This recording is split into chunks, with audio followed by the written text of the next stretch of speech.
पैम, I am sorry, मैंने इन्हें नहीं पहचाना। ये डॉक्टर अमन मल्होत्रा है, रागिनी के लेटेस्ट हस्बैंड।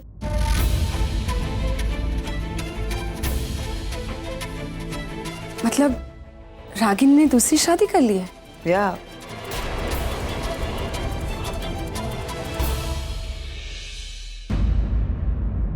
कॉन्ग्रेचुलेशंस रागिनी, तुम एक बहुत अच्छी इंसान हो। आई जस्ट होप तुम्हारी दूसरी शादी तुम्हें वो सारी खुशियाँ जो तुम डिजर्व करती। और हाँ, तुमने जो किया बिल्कुल ठीक। लाइफ में लोग मिलते हैं, लोग बिछड़ते भी हैं, पर लाइफ मूव्स ऑन। और ऐसे में अपने अतीत को भुलाकर जिंदगी के साथ आगे बढ़ने में ही समझदारी है। एग्जैक्टली निवेदिता, यही तो मैं समझाने की कोशिश कर रही थी नील को कि देखो रागिनी कैसे आगे बढ़ गई जिंदगी में, खुश है ना, तो नील को भी तो हक है खुश होने का, उसे भी जिंदगी में आगे बढ़ना चाहिए। मैं तो रोज समझाती हूँ लेकिन वो मानता ही नहीं है, लेकिन अब तुम आ गई हो ना, आई एम श्योर नील अब मानने लगेगा, है ना नील? आई थिंक अब हमें चलना चाहिए निवेदिता।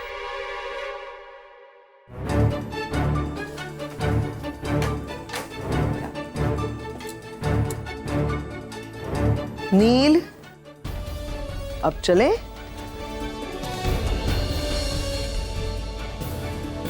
Good night.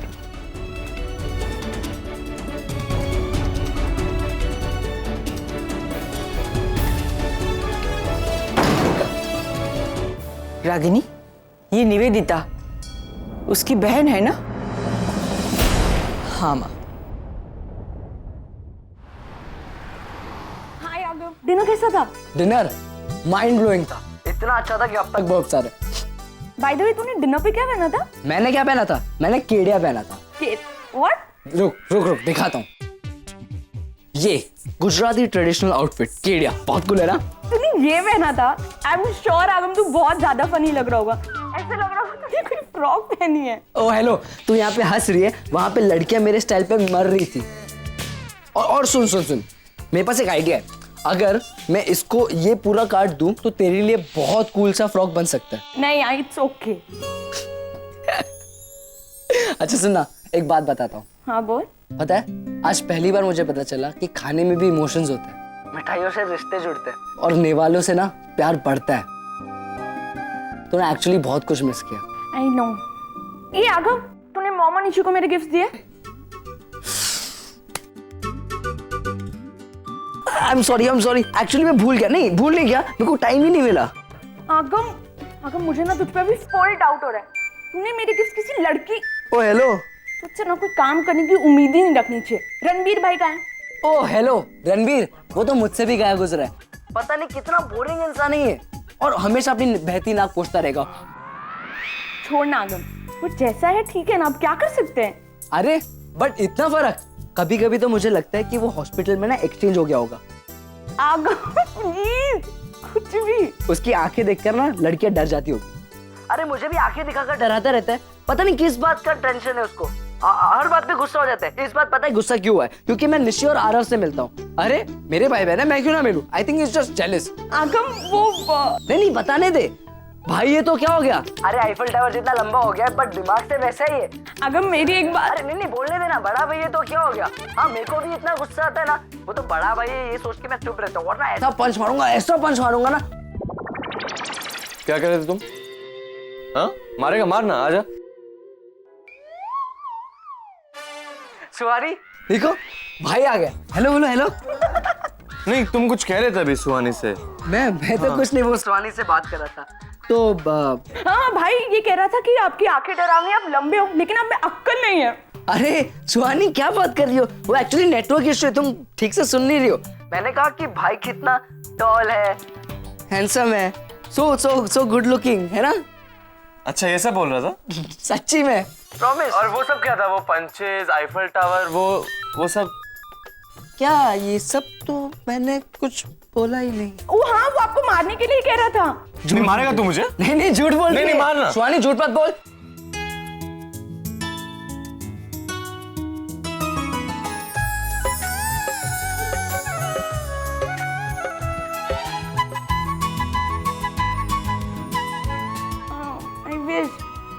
मैं भी वहां होती।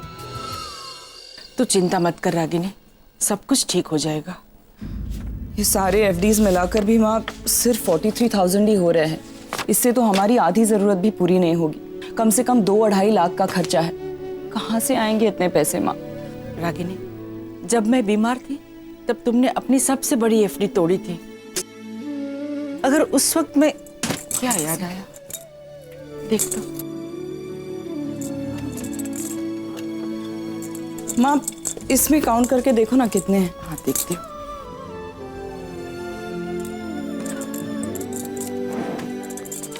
कितने हैं? ये 9-9.5 तक है। और मेरे ख्याल से इसमें 2 और एफडीज हैं। मगर ये सब मिलाकर भी माँ 50-60 हजार रुपए से ऊपर नहीं होंगे माँ। मैंने पहले सोचा था कि अपने गहने तोड़वा कर मैनेज कर लूंगी, लेकिन निशी की शादी के लिए उसके लिए भी तो कुछ सेट्स बनवाने पड़ेंगे ना माँ। ये सोना तो वहीं पे यूज हो जाएगा। समझ में नहीं आ रहा है माँ, मैं क्या करूं, कहाँ से लाऊं इतने पैसे? तू चिंता मत कर, कुछ ना कुछ रास्ता तो निकलेगा ही। मेरी इकलौती बेटी की शादी है माँ। मैं उसके लिए इस शादी का एक एक पल स्पेशल बनाना चाहती हूँ, ताकि जब वो पीछे मुड़कर देखे तो उसे अपनी माँ पर गर्व हो। वो सर उठाकर ये कह सके कि भले ही मेरी माँ ने मुझे अकेले पाला है, लेकिन उसने मेरी शादी में कोई कमी नहीं होने दी। लेकिन मैं तो पहले मोड़ पे फीलिंग सो हेल्पलेस माँ। रागिनी, आज ये पैसे चाहे आज ये हमारी जरूरत पूरी नहीं कर पा रहे हैं, लेकिन तुमने किस तरह से जोड़े हैं ये मैं जानती हूँ। तुमने अपनी ख्वाहिशों को काट कर 1-1 रुपया जमा किया है। महीनों पैदल चलकर ऑफिस पर गई हो ताकि अपने बच्चों के लिए बस की फीस वक्त पे जमा कर सको। पुरानी साड़ी पहनकर तुमने दिवाली मनाई है ताकि अपने बच्चों के लिए नए कपड़े सिलवा सको। ऐसा ही होता है माँ। हम मिडिल क्लास लोग अपनी जरूरतों के साथ समझौता कर लेते हैं, मगर अपने बच्चों के नहीं, ताकि उन्हें 4 लोगों के सामने शर्मिंदा ना होना पड़े। मैं भी वही कोशिश कर रही हूँ माँ, ताकि अपनी माँ की मजबूरी की वजह से निशी को ससुराल जाके 4 बातें सुननी ना पड़े।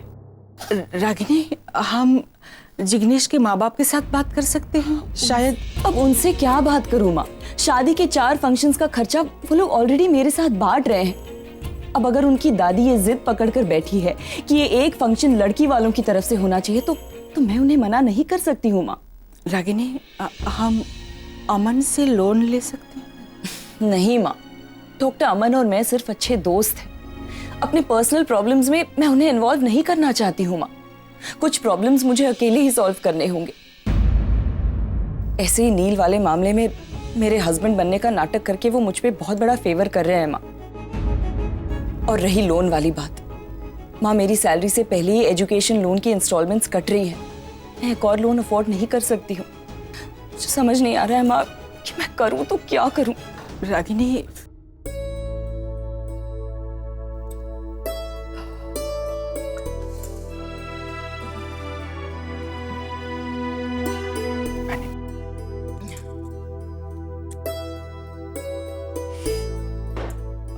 रागिनी, एक रास्ता है, नचिकेत से बात करके।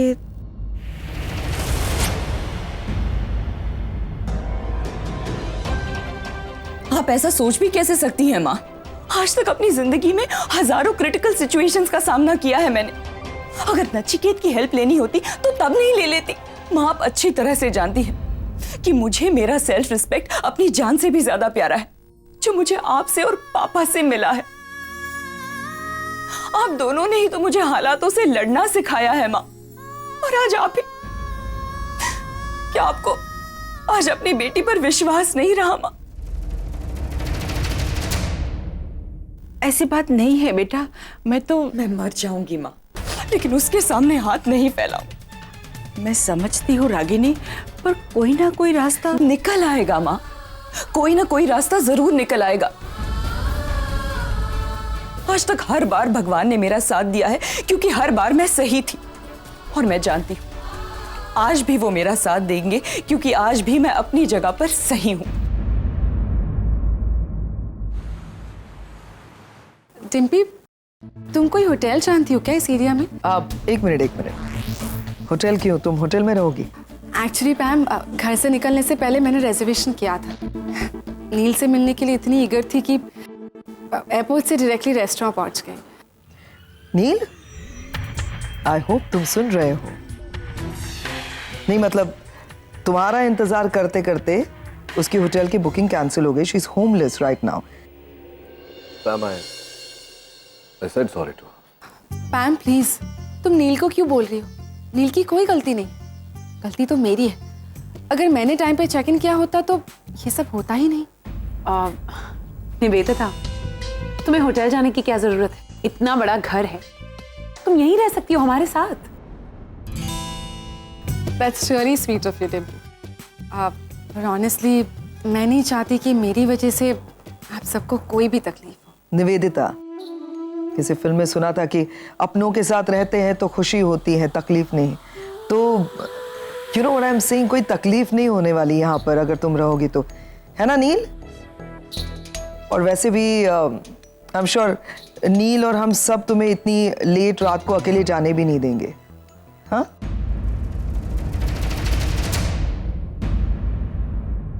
निवेदिता, I think पैम और डिम्पी सही कह रहे हैं।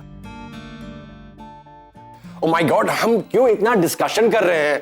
निवेदिता, तुम हमारी फैमिली की तरह हो और फैमिली मेंबर्स होटल में नहीं रहते हैं। सो तुम इस घर में रहोगी और वो भी अपने घर जैसे। डिस्कशन खत्म। Is that clear everybody?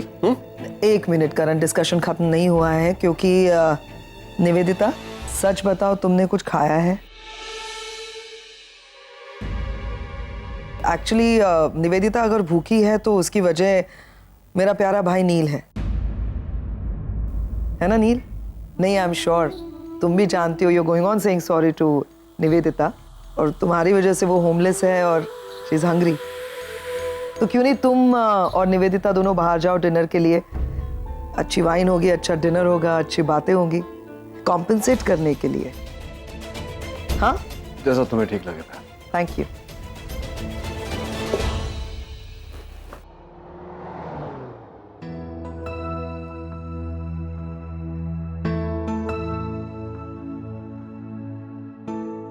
Thank you ma'am. नहीं, इसकी जरूरत नहीं है। High noon sandwich with fries and cold coffee for her, cappuccino for me. Thank you. I hope सही ऑर्डर दिया मैंने। मेरी पसंद आज भी वही है जो कल थी। इनफैक्ट तुम बदले बदले से लगे। क्यों?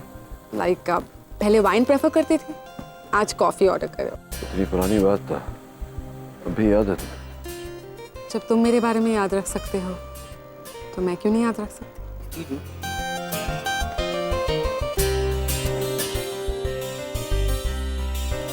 तुमसे जुड़ा हुआ हर पल याद है मुझे, क्योंकि तुम्हारे आने के बाद रूपाली और मेरी जिंदगी कंप्लीटली बदल गई। मेरे लाइफ का बेस्ट पीरियड था। Excuse me, sir. Any spare phone? मैं बताऊं? जिंदगी कैसी है पहेली।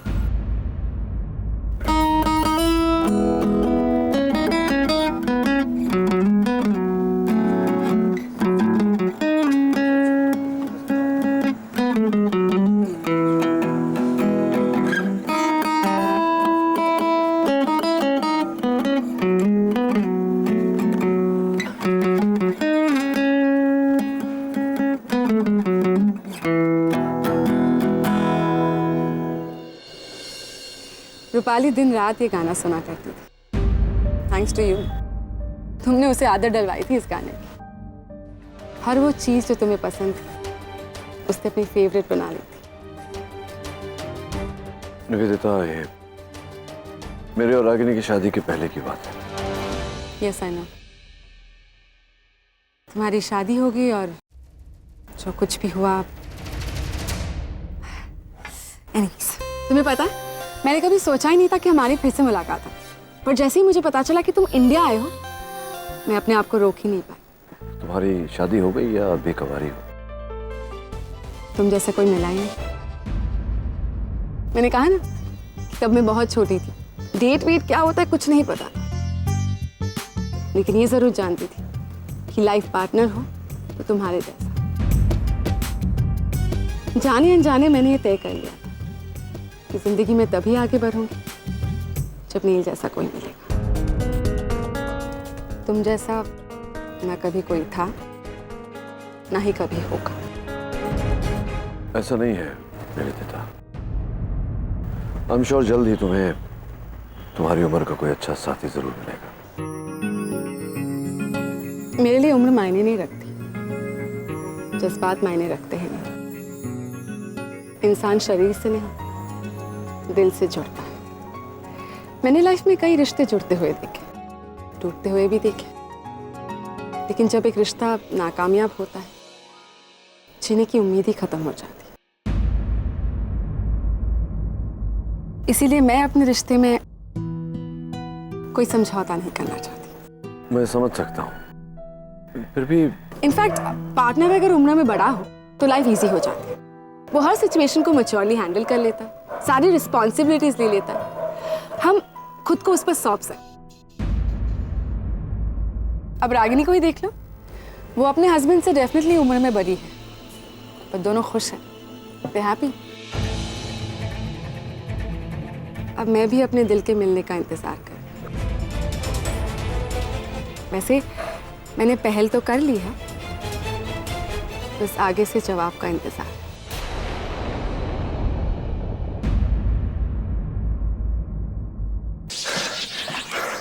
डिम्पी बस कितना भगाती हो यार। करण, तुम्हारा कुछ नहीं हो सकता। तुम ट्रेडमिल पे 3 मिनट भी नहीं चल सकते, वो भी 3 की स्पीड पर। Just look at you. 3 minute नहीं डिम्पी, 4 मिनट में दौड़ा वो वहां पर देखो। Seriously? और कितना करूं? पैम मैं 4 मिनट दौड़ा और डिम्पी बोली कि बस 3 मिनट है। क्या बात है? Why are you looking so worried? नहीं, वो नील को लेके थोड़ी टेंशन में थी तो सोचा तुमसे थोड़ी बात कर लो, तो लेकिन मैं बाद में आऊंगी। डिम्पी प्लीज, मैं शावर करके आता हूँ। Sit. और बताओ मुझे क्या बात है?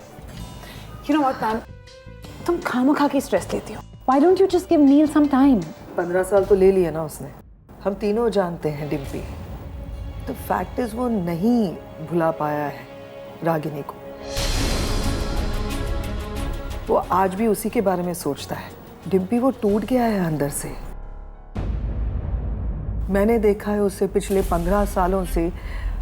उसके कोई खास दोस्त भी नहीं है वहाँ यूएस में जिनके साथ वो कुछ भी शेयर कर सके। 15 सालों से सिर्फ उसने अपने अंदर नफरत पाली है, घुट घुट के जी रहा है वो। अगर मैं अपने भाई को जानती हूँ ना डिम्पी, तो मैं ये समझ रही हूँ कि वो ये रागिनी की दूसरी शादी को हैंडल नहीं कर पा रहा, इसलिए इस तरह से अजीब सा बिहेव कर रहा है। डिम्पी मेरा कोई नहीं है, मेरे भाई और 3 बच्चों के अलावा। मैं अपने भाई को खोना नहीं चाहती, और वो अगर ऐसे ही स्ट्रेस लेता रहा ना तो हम सब चाहते हैं कि वो जिंदगी में खुश रहे। डिम्पी वो, मुझे याद भी नहीं है वो लास्ट कब हंसा था दिल से। शायद करण के साथ अभी कुछ दिन पहले। उसे भी खुश रहने का हक है यार, कुछ गलत नहीं किया है उसने जिंदगी। बहुत अच्छा इंसान है वो। हम तीनों चाहते हैं ना वो जिंदगी में आगे बढ़े। रागिनी बढ़ गई आगे, अब नील का तो हक बनता है ना कि वो आगे बढ़े।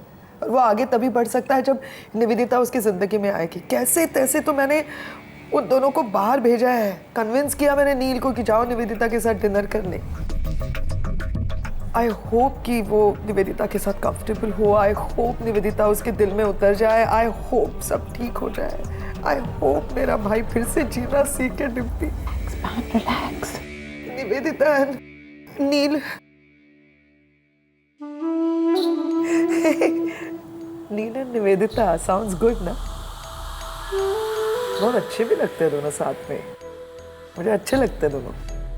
वैसे देखा जाए तो निवेदिता का भी कोई नहीं है। उसकी बहन के गुजर जाने के बाद उसके लिए हम लोग ही तो हैं खुश रहने के लिए, है ना? इसलिए सोच रही हूँ कि ये दोनों जुड़ जाए। निवेदिता खास आई है यहाँ पर नील के लिए और बच्चों से मिलने के लिए कोलकाता से। She is only here for 7 days।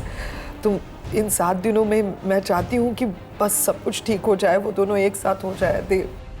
I need your help, Dimpy, for this, please. Of course, Pam. Of course, I will help you. मैं भी चाहती हूँ कि नील अपनी जिंदगी में आगे बढ़े। पैम, लेकिन चीजों को अपना वक्त लेने दो, सब ठीक हो जाएगा। हाँ? इतना वक्त नहीं है मेरे पास डिम्पी। डर लगता है फिर आगे नहीं ना आ जाए उसकी जिंदगी में वापस।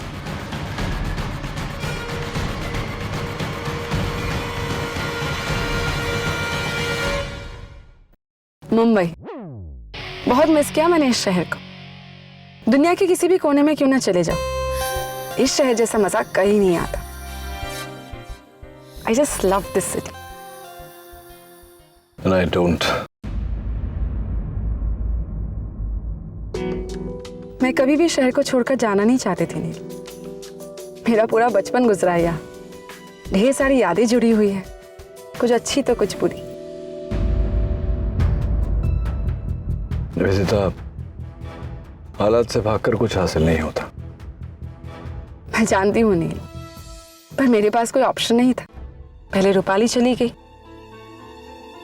फिर तुम चले गए। अकेलेपन के साथ हालात का सामना करना बहुत मुश्किल होता है नील। सब कुछ जैसे बर्दाश्त से बाहर चले गया था। इस शहर से डर सा लगने लगा था मुझे। That's when I thought of leaving. Kolkata चली गई मैं। अपने आप को काम में इस तरह उलझा दिया कि यादों के लिए कोई जगह ही नहीं बची मेरी जिंदगी में। इनफैक्ट अब भी मैं अपनी जिंदगी के खालीपन को दूर करने की कोशिश कर रही हूँ, उस बात को भुलाकर।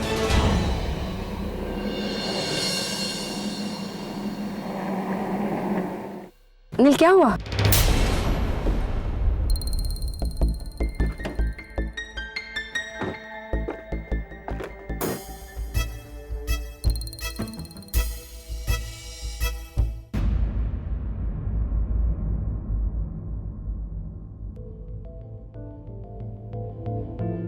क्या सोच रहे हो? तुम्हारी तरह मेरी भी कुछ यादें जुड़ी हुई हैं इस शहर से। सामने ये बिल्डिंग दिख रही हो, वहां पहले एक छोटा सा बंगला हुआ करता था मेरे बाबूजी का। जिंदगी के 35 साल गुजारे मैंने वहां। 35 साल बहुत लंबा अरसा होता है। वो उस नुक्कड़ पर एक पानी पूरी वाले का ठेला हुआ करता था। हर शाम माँ की उंगली पकड़ के वहां पानी पूरी खाने पहुंच जाता था। वहां सामने वो जहाँ रास्ता है, वो पहले मैदान हुआ करता था। सवेरे सवेरे बाबूजी के साथ जॉगिंग करने जाया करता था। कितना कुछ बदल गया। ये सारी बातें इतनी बारीकी से याद है तुम्हें? हाँ, अनफॉर्चुनेटली जब देश छोड़ा था तो सोचा था कि यादें भी छूट जाएंगी, लेकिन छूटी नहीं। उनमें अच्छी यादें भी तो है ना नील, उन्हें याद कर। और जो बुरी यादें हैं ना, उन्हें अपने दिल और दिमाग से निकाल कर फेंक। इतना आसान नहीं होता निवेदिता। एक सजेशन दूं? क्यों ना तुम यहाँ एक आध प्रॉपर्टी खरीद लो? Think about it. इसी जगह से तुम्हारी जिंदगी की शुरुआत हुई थी, और जहाँ से हमारी शुरुआत होती है वो जगह हमेशा हमारे लिए स्पेशल है। और इसी बहाने इंडिया में तुम्हारे इन्वेस्टमेंट्स भी हो जाएंगे। Maybe you're right. सोचूंगा इसके बारे में। एक और बात, तुम हमेशा यू स्माइल करते हो। स्माइल बहुत सूट होता है तुम्हारे चेहरे को। Thank you. और तुम्हें यूं मुस्कुराते हुए देख मुझे बहुत अच्छा लगता है। तुम एक बहुत अच्छे इंसान हो और दुनिया की सारी हैप्पीनेस डिजर्व करते हो, इंक्लूडिंग मी।